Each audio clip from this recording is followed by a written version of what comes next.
This supernatural thriller begins in prison. A serial killer is on death row. One of his final requests is to see Detective John Hobbs. The detective is responsible for capturing the killer. The killer tells the detective he's glad that he came. The detective replies, "So why am I here?" They stare at each other. Suddenly, the convict reaches through the bars. Then the detective shakes his hand. The killer squeezes his hand very hard. The detective pulls his hand away. A news team is filming the event. The convict babbles in some foreign tongue. The detective has had enough and stands up. The convict tells him what goes around comes around. The detective tells him to have a nice trip as he walks away. The criminal responds, "I'll be looking for you." Next, we see the convict being prepared for execution. He mocks the spectators. He keeps singing the song, "Time is on my side." Then the guard flips the switch. The warden gives him the go signal. The lever is pulled. The gas fills the chamber. He is defiant till the end. The detective watches him slowly die.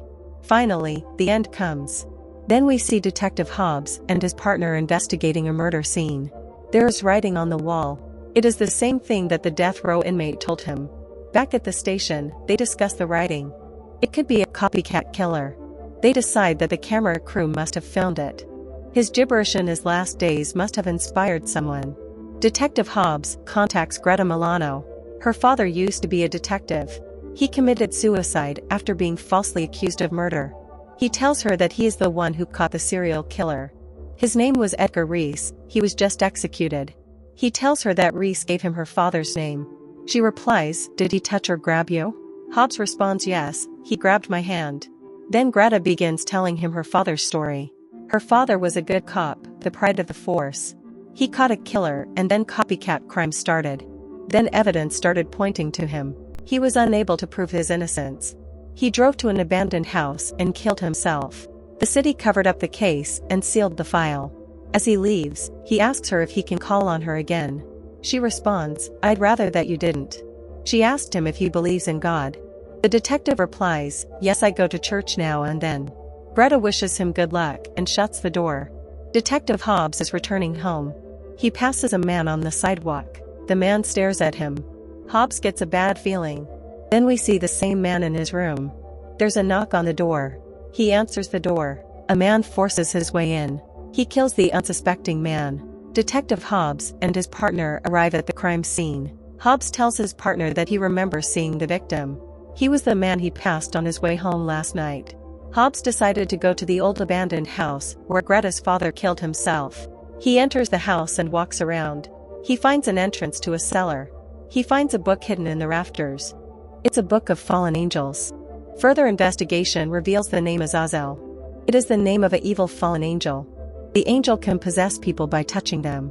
Then we see Hobbs approaching Greta. He tells her about his trip to the abandoned house. She replies, "Oh, that's nice, did you like it?" He responds, "Yes, but what does Azazel mean?" She remains silent. Hobbs tells her it's the evil spirit of the wilderness. He asked her what does that mean. Then he tells her about the book he found in the cellar.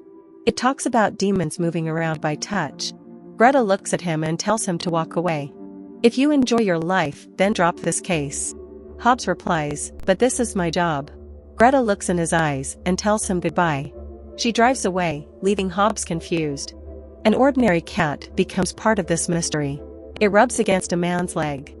So now that man is possessed. The man enters the police station. He is telling the officer why he is there. Another man walks behind him. He touches the man's arm. Now that man is possessed. That man touches a woman. Now she is possessed. She taps another woman's shoulder. That woman does the same thing. Now Hobbs is approached. The man is asking Hobbs about his trip to the abandoned house. Hobbs is curious why all the questions. Also, how did he even know about it? Then he starts singing the song, "Time is on my side." That's what Edgar Reese was singing before he died.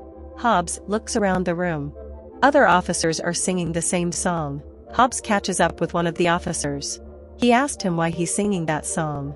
He replies, "I don't know what you're talking about." Hobbs turns around and sees an old man. He gives Hobbs an evil stare. Hobbs chases after him. He catches up with him outside. He's with a woman. She turns around and speaks in an unknown language. Hobbs tells her, "I know who you are." The old man responds, "If you know, you should never tell anyone." He turns to walk away. He touches another man's hand. That man tells Hobbs, "Beware of my wrath." The man touches a woman. She gives Hobbs the evil eye. Hobbs looks around him. Everyone is touching each other. They're all giving Hobbs the evil eye. He returns to his desk. Everything appears to be normal again. He asked the officer why he was asking about his trip. He responds, "I never ask you anything about a trip." He has a meeting with Greta. He tells her what's going on. She tells him we're not supposed to know what's going on. She explains about fallen angels. Some of them are being punished. Sometimes they enter human bodies. Then their vengeance is played out. Hobbs responds, "Oh come on, get real." She tells him about Edgar Reese. He was possessed by Azazel. He tried to enter your body before he died. That's why he shook your hand at the prison. For some reason, he couldn't possess you. Hobbs asked her, "So how do we fight this?" She replies there are certain people who can stand up against them. Hobbs says, "You mean like us?" She agrees, "Yes, like us." The two leave and go their separate ways. Greta is walking the busy city streets. She is being followed. He backs her up against a wall. He introduces himself. Then he tries to shake her hand. She refuses to do it. He tells her, "Oh, so you understand how lovely." Before he can touch her face, she runs away. As she runs down the sidewalk, everyone is touching her. She makes her way to a taxi. The evil angel is right behind her. She gets into the cab and locks the door. He smashes the window and tries to drag her out. The cab driver takes off with him hanging out the window. He falls to the ground. Another cab driver goes to help him. Now we're inside a church. Greta called Hobbs to meet her there. She felt it would be safer to meet in a house of God. She tells him about the near miss on the street. Hobbs arrives home. He is met with hostility. A school teacher has been touched by an evil angel. He pulls out a gun and shoots at Hobbs. Hobbs takes cover behind a car. The teacher walks out into the open. He tells Hobbs what's wrong. "Are you afraid to fight me?" Hobbs steps out and tells him to drop his weapon. The teacher refuses and takes aim at Hobbs. Hobbs pulls the trigger and the teacher goes down. He walks over and kicks the gun away. A possessed girl walks up to him. She starts singing, "Time is on my side." Hobbs asks her, "Why don't you just kill me?" She responds, "I'm having too much fun." Then she just walks away. The police arrived at the scene. The captain tells Hobbs that he was only a school teacher. The gun was loaded with blanks. You didn't have to kill him. Hobbs tells him that it was a setup.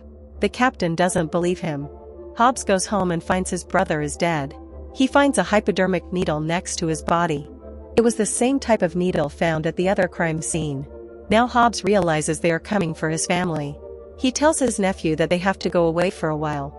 His nephew asks, "What about Dad?" Hobbs replies, "He'll be coming later." Greta hears a knock on the door. She opens the door and sees Hobbs with his nephew. He tells her we have no place to go. Greta lets them in.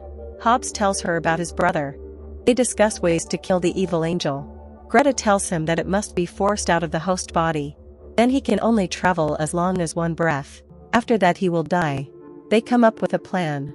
Hobbs drives back to the abandoned cabin. He calls the captain, knowing the call will be traced. Hobbs waits at the abandoned house. Then he sees headlights approaching. Hobbs goes outside and shouts, "Come on out. You killed my brother, now let's get this over with." Then, from the darkness, the captain appears. He tells Hobbs, "I didn't kill your brother." He pulls out his gun and tells Hobbs to drop his. Then Hobbs' partner appears. He's also pointing his gun at Hobbs. He says, "Drop your gun, partner." Hobbs is confused and wonders, who is who? He asks, "So who else is out there?" The captain responds, "It's just the two of us." Hobbs slowly removes his gun and drops it. Then Hobbs' partner kills the captain. It turns out that Hobbs' partner is possessed. Hobbs makes a break for it.